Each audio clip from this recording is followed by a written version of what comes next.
హరిబాబుని మాట్లాడుతున్నాను. మన తోటలో చూసారు కదా, ఇప్పుడు అనోటా సింధూరం చెట్టు చూసారు ఎంత అందంగా ఉందో, ఎర్రగా.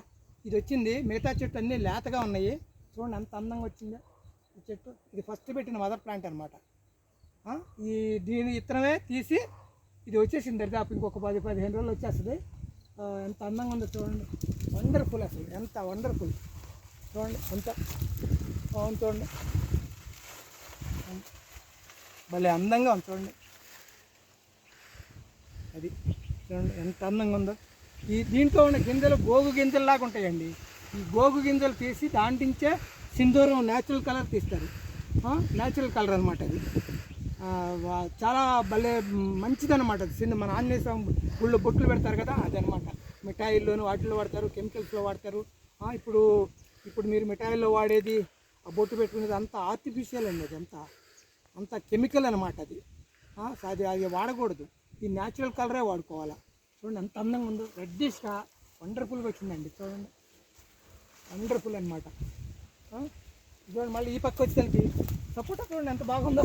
చూడండి వద్దంటే కాయండి సపోటాలు, గుత్తులే.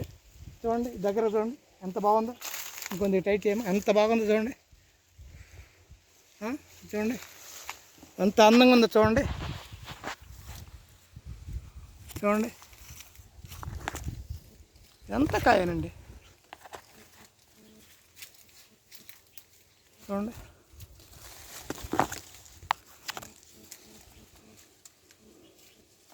వండర్ఫుల్గా ఉంది. చూడండి మళ్ళీ తీస్తున్నాను అనోట సింధూరం అండి. అద్భుతమైన సింధూరం చెట్టు ఇది.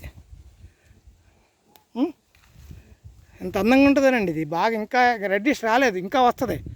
చూడండి ఎంత అందంగా ఉందో చూడండి. ఆ బంచెస్ చాలా అందంగా ఉంటుందండి. చెట్టే అందం. మన తోటలో కల్లా అందమైన చెట్లు ఇది ఒక చెట్టు, సింధూరం. క్లోజ్ చేస్తున్నానండి. ఇది ఒక్కదాని మీదే తీద్దామని ప్లాన్ చేశాను. ఇదిగోనండి ఇది. ఓకే, ఇంకా ఒకటి బాగా గుత్తులు ఇంకా బాగా పండిపోయి రెడ్డిష్కి వచ్చినాయి. అవి కూడా ఫోటో పెడతాను నేను. ఈ పక్క కొద్దిగా వైటిష్గా ఉన్నాయి కొద్దిగా.